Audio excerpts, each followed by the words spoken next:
நவீன கால போர்ல விமானப்படை முக்கிய பங்கு வகிக்க போகுது. பார்டர் திரைப்படத்துல ஒரு டயலாக் வரும். நாம் நாம் என்றால் நாம் என்ன, நீங்கள் நீங்கள் என்றால் நீங்கள் என்ன. இதெல்லாம் பற்றி வாதாடுவது பயனற்றது.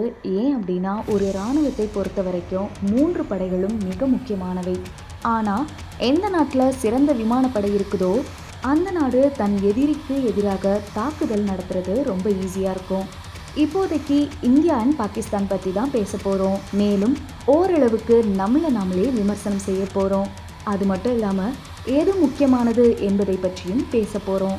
இதெல்லாம் பற்றி நம்ம ஏன் பேச போகிறோன்னு இன்னும் கொஞ்ச நேரத்தில் நீங்கள் தெரிஞ்சுப்பீங்க. ஃபர்ஸ்ட் நம்ம விமானப்படை பற்றி பேசலாம். பாகிஸ்தான் கூட எப்படிப்பட்ட போர் நடந்தாலும் நம்மக்கிட்ட இருக்கிற அனைத்து விமானங்களுமே போதுமானது.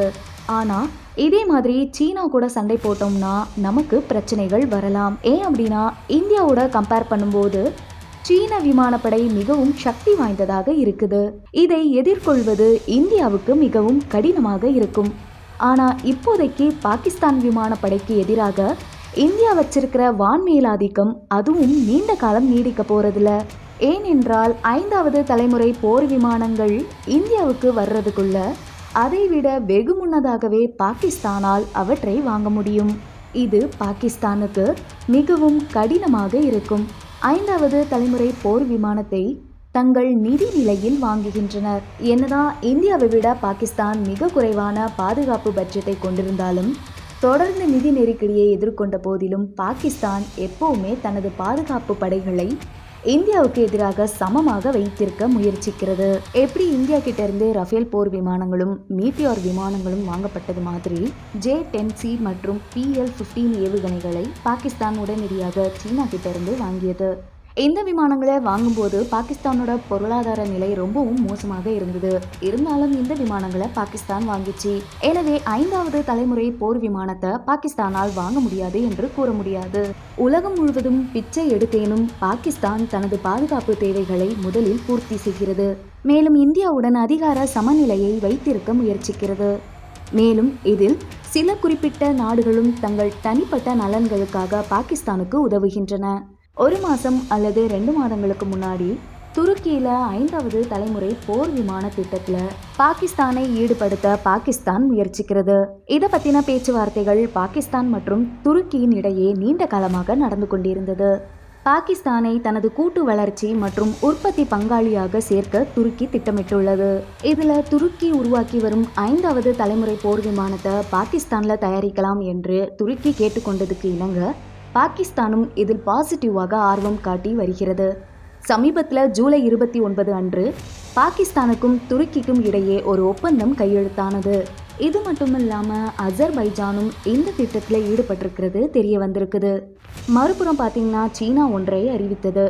சீனா பாகிஸ்தானுக்கு J-20 ஏற்றுமதி செய்ய போவதில்லையாம்.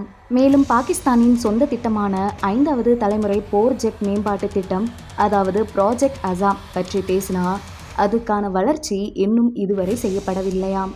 இதன் காரணமாக பாகிஸ்தானுக்கு 5வது தலைமுறை போர் விமானத்தை கைப்பற்றுவது மிகவும் எளிதாக இருக்கும். அது மட்டும் இல்லாமல் இந்தியாவுக்கு முன்னாடியே 5வது தலைமுறை போர் விமானத்தை பாகிஸ்தான் வாங்க போதாம். இது எப்படி சாத்தியமாகும் என்பதை பற்றி இப்போ நம்ம பார்க்க போகிறோம். முதலாவதாக பாகிஸ்தானால் உருவாக்க திட்டமிடப்பட்ட 5வது தலைமுறை போர் விமானத்தை தங்களோட F-16 கடற்படைக்கு பதிலாக அதை உருவாக்க போகிறார்களாம். இப்போது பாகிஸ்தான் துருக்கியுடன் சேர்ந்து துருக்கியின் 5வது தலைமுறை போர் விமானத்தை உள்ளடக்கியிருந்தால் அல்லது அதை வாங்கினால் பாகிஸ்தானின் அதன் F-16 கடற்படைக்கு பதிலாக அதை பயன்படுத்த போகிறது. துருக்கியோட 5வது தலைமுறை போர் ஜெட் திட்டத்தை பற்றி பேசினா அதை உருவாக்குறதுக்கு நிறைய நேரம் எடுக்குமாம். ஆரம்பத்தில் இது 2035க்கு முன்னாடி முடிக்கப்படாது என்று தோன்றியது.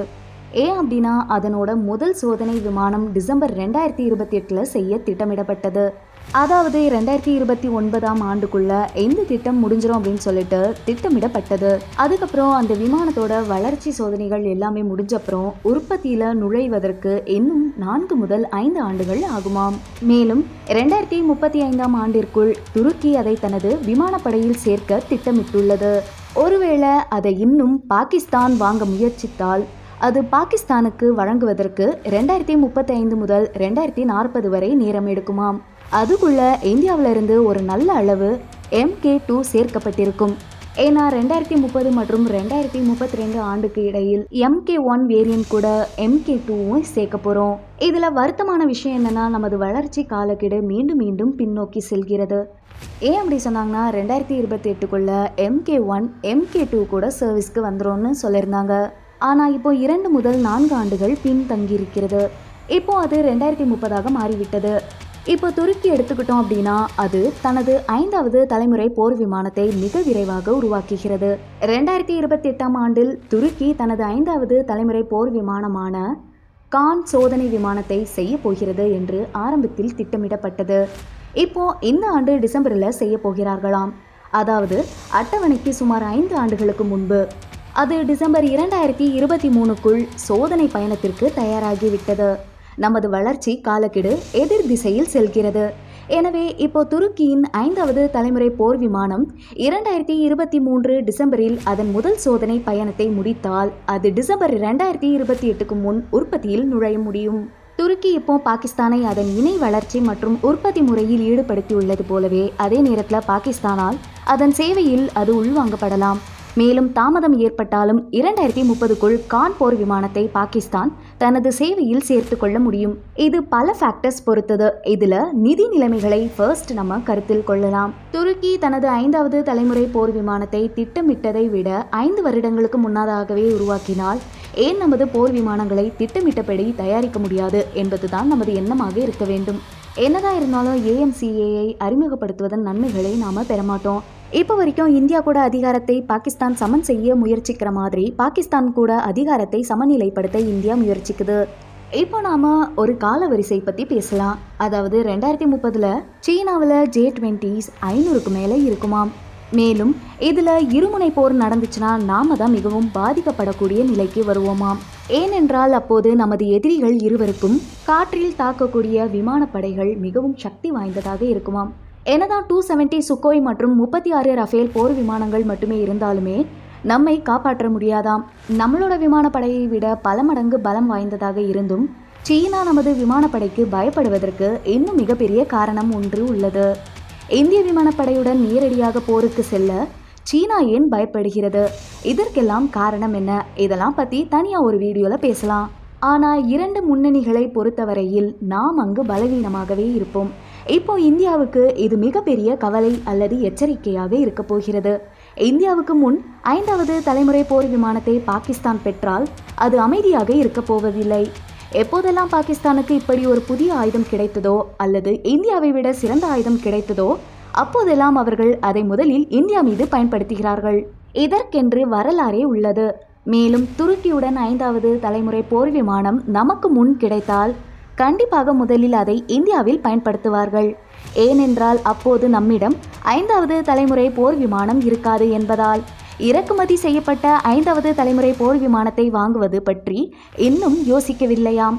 கூடுதலாக நம்மளோட சொந்த 5வது தலைமுறை போர் விமானம் ஜெட் மேம்பாட்டு திட்டம், அதாவது வேகத்தில் இயங்கும் AMCA, இது 2032க்கு முன் சேவையில் நுழைய முடியாது.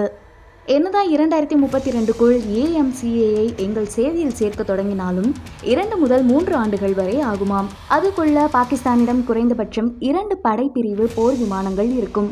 இது நம்மை மிகவும் பாதிக்கப்படக்கூடிய நிலையில் வைக்கக்கூடும். மேலும் நமது எதிரிகள் இருவரும் அதை பயன்படுத்தி கொள்ள முயற்சிக்கலாம். ஸோ 2023லேருந்து 2035 வரைக்கும் நம்ம கொஞ்சம் ஜாக்கிரதையாக இருக்கணும். இன்னைக்கு வீடியோவில் தான், இனி இன்னொரு வீடியோவில் பார்க்கலாம்.